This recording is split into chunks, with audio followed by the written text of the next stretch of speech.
오늘 하나님의 말씀 창세기 21장 16절입니다. 가로되 자식의 죽는 것을 참아보지 못하겠다 하고 살 한 바탕쯤 가서 마주 앉아 바라보며 방성대곡하니. 오늘 설교 제목은 방성대곡입니다.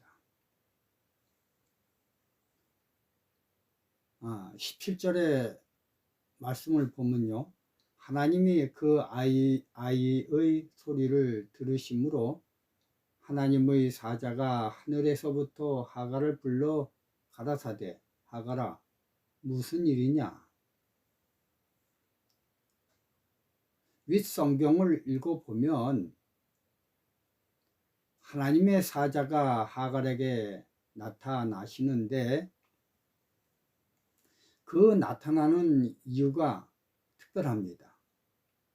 분명 마주 앉아 바라보며 방성대곡 하였다고 했는데 하나님의 사자의 말은 둘의 울음소리를 들으시고 오신 것이 아니라 아이의 소리를 들으시고 오셨다라고 하신 것입니다.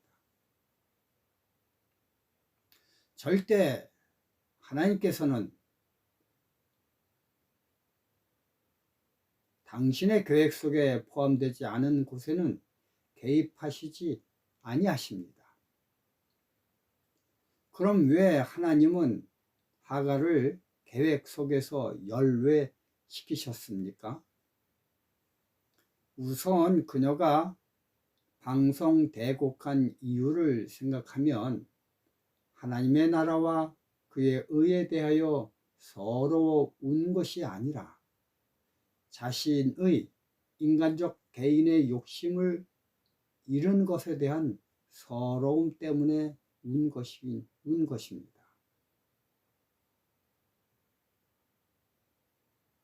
14절을 보면요, 아브라함이 아침에 일찍이 일어나 떡과 물 한 가죽 부대를 취하여 하갈의 어깨에 메어주고 그 자식을 이끌고 가게 하매, 이렇게 나와 있습니다. 하갈이 생각할 때에 자기 조국 애굽에서 나올 때 그 엄청난 금은 보화를 가지고 나온 것을 너무나 잘 알고 있습니다. 그 가운데 금덩어리 한 조각 떼어서 주지도 않고 오로지 물과 떡만 주고 내쫓으니 정말 서럽기 그지 없었던 것입니다. 만약 사라가 아이만 낳지 않았다면 그 엄청난 재산이 다 자기 것이 되는데 늙은 할망통이가 어떻게 자식을 낳아 날 요 모양 요 꼴로 만들어 버렸는지 정말 서럽고 슬프기가 그지 없었습니다. 방성대곡이란 단어 속에는 이처럼 하갈의 개인적 서러움이 가득 담긴 울음소리였습니다. 그러므로 인간적 욕심에 의해 울부짖는 소리엔 절대 하나님은 개입하시지 아니하십니다. 그래서 아이의 울음소리에 의해서만 하나님의 사자가 나타나셨다라고 성경은 표현하고 있는 것입니다. 그럼 왜 하나님께서는 이스마엘의 울음소리에는 응답하셨습니까?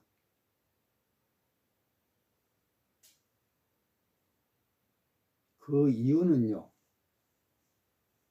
이스마엘의 후손들에 의해서 이삭의 후손들이 엄청난 핍박과 고난을 받게 되는 스케줄 때문인 것입니다.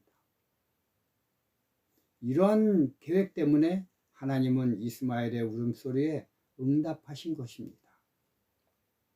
아니, 나중에 선택된 백성들을 핍박하는 원수의 조상을 처음부터 싹을 싹 도려내지 않고 오히려 보호하고 축복한다? 뭔가 좀 이상하지 않습니까? 어제 저희 유점교회에서는요, 금요일날 예배 때 윤 목사님이 재림의 날짜를 정한 개혁교회 팜플렛 문제 때문에 시기파에 대해서 설교를 하셨습니다. 그 설교를 들은 한 여 집사님이 그 팜플렛을 한번 읽어봤으면 좋겠다 라고 하자 그 옆에 계신 여 집사님이 말씀하시길, 읽어봐야 시간 낭비야. 이단의 글을 읽을 게 못 돼 라고 하셨습니다. 그러나 기독교 역사를 보면요, 이단 때문에 오히려 기독교가 발전되고 증가되는 모습을 보게 됩니다. 한 예로 로마의 경기장에서 수많은 기독교인들을 잡아 사자 밥으로 죽게 만들었습니다. 로마 위정자들은 이렇게 겁을 주어 로마 시민들이 기독교를 믿지 못하게 그들은 계획을 하였던 것입니다. 그러나 이런 핍박이 도화선이 되어서 로마 제국 전체에 기독교가 삽시간에 확 퍼지게 되었습니다. 제 생각에 혹시 이러한 로마 원형 경기장의 핍박이 없었다면 그렇게 빨리 기독교가 전파되었을까라는 생각도 하게 됩니다. 기독교는 이처럼 순교의 피로 전파되는 기능을 가지고 있습니다. 로마에서 바울이 순교했고 도망가는 겁쟁이 베드로는 도망가다가 예수님을 만납니다. 그리고 주여 어디를 가시나이까? 쿠어바디스 도미네 라고 말을 합니다. 그에 예수님이 대답하시기를, 내가 버리고 간 제자들을 대신하여 내가 다시 십자가에 달리러 로마로 간다. 이 말을 듣고 베드로는 다시 발걸음을 되돌려 로마로 가서 거꾸로 십자가에 매달려 순교하는 모습을 우리는 듣고 있습니다.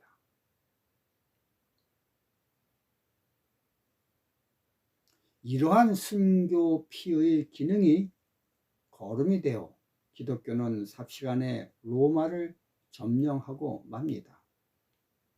그래서 성경책은 피의 색깔인 빨간색으로 칠해져 있습니다.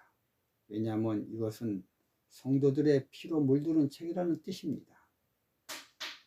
반대로 콘스탄틴 황제에 의해 기독교가 공인되므로 이때부터 기독교는 안정과 평화의 시대로 접어들게 됩니다.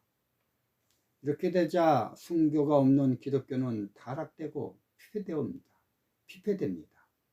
속으로부터 썩어 문드러지게 됩니다.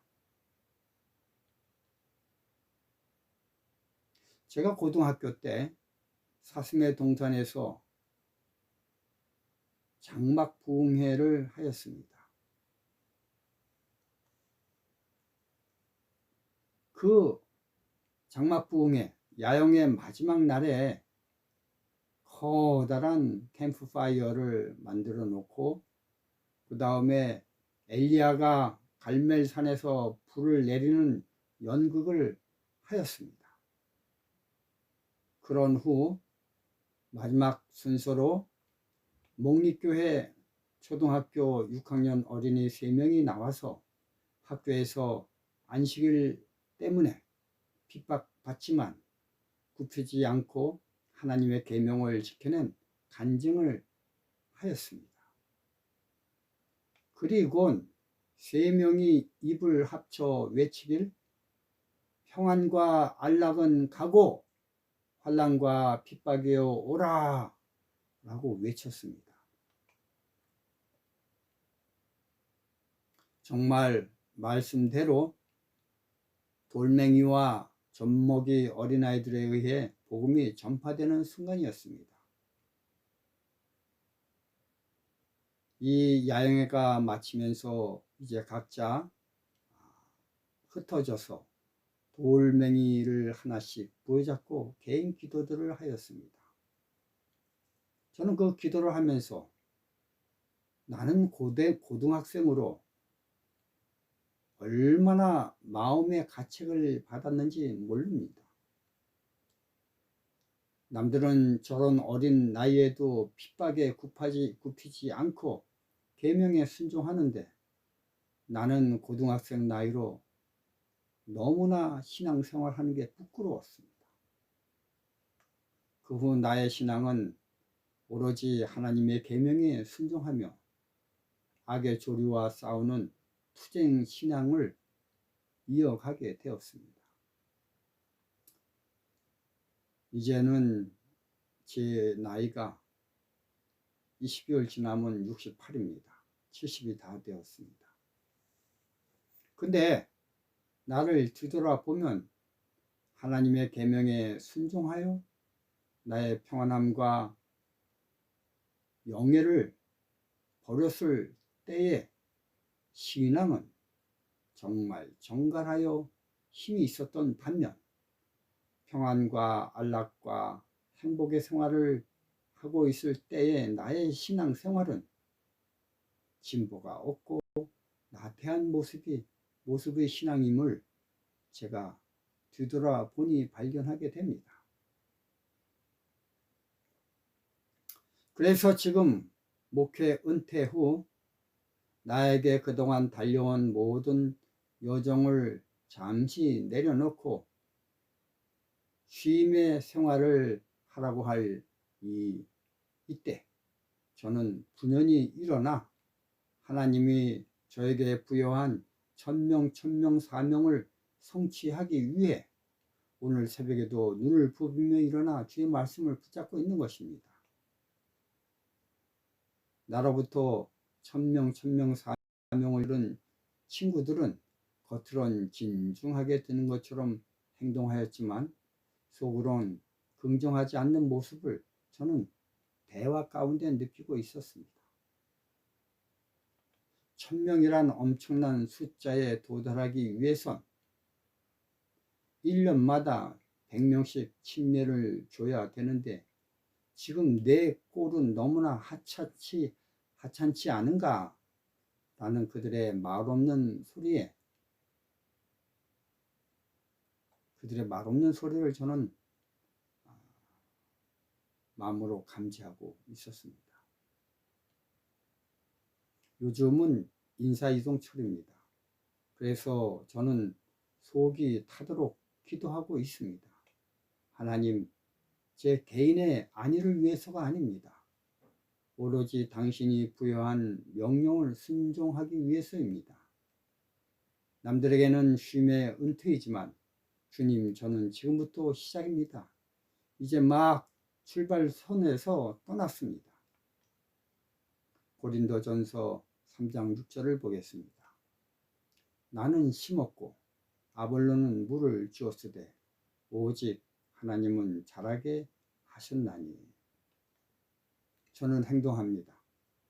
자라나게 하시는 분은 하나님이십니다. 결과는 내 몫이 아닌 것입니다. 단지 저는 주의 명령대로 뛰기만 하면 됩니다. 화이트부인의 말씀처럼 녹이 슬어서 없어지기보다는 닳아서 없어지려는 마음이 제 마음입니다. 그러니 주님, 저를 불쌍히 여기사 제 갈 길을 열어주시기 바랍니다. 매일매일 새벽마다 제 기도의 제목입니다. 이러한 상태가 현재 2023년 12월 마지막을 향하여 가는 이때 제 상태입니다. 혹시 저를 사랑하시는 분들이 계시면 하나님의 명령을 위하여 뛰는 저를 위하여 기도해 주셨으면 대단히 감사하겠습니다. 방성대곡, 이 단어가 풍기는 광경을 제가 한번 떠올리면 눈에서는 눈물이 하염없이 쏟아지고 소리는 나팔처럼 크고 두 다리는 쩍 벌리고 손으로는 땅을 치며 목 놓아 우는 모습이 연상이 됩니다. 그러나 아무리 방송대곡을 하여도 하나님과는 연관이 없습니다. 절대 하나님은 관계치 아니하십니다. 개인의 세상 욕심 때문에 억울해서 우는 방송대곡엔 하나님은 움찔도 하지 아니하십니다. 반면 하나님의 일과 그분의 구속사를 위해 방송대곡하면 하나님은 늑달같이 나타나십니다. 이 내용을 읽고 듣고 보는 분 여러분들, 2023년을 이제 막바지로 달려갑니다. 그러면 나는 도대체 어떤 종류의 방송대곡을 하고 있는가? 사라의 방송대곡인가? 하갈의 방송대곡인가? 각자가 깊이 생각하는 하루가 되시길 바라며 말씀을 마치겠습니다. 감사합니다.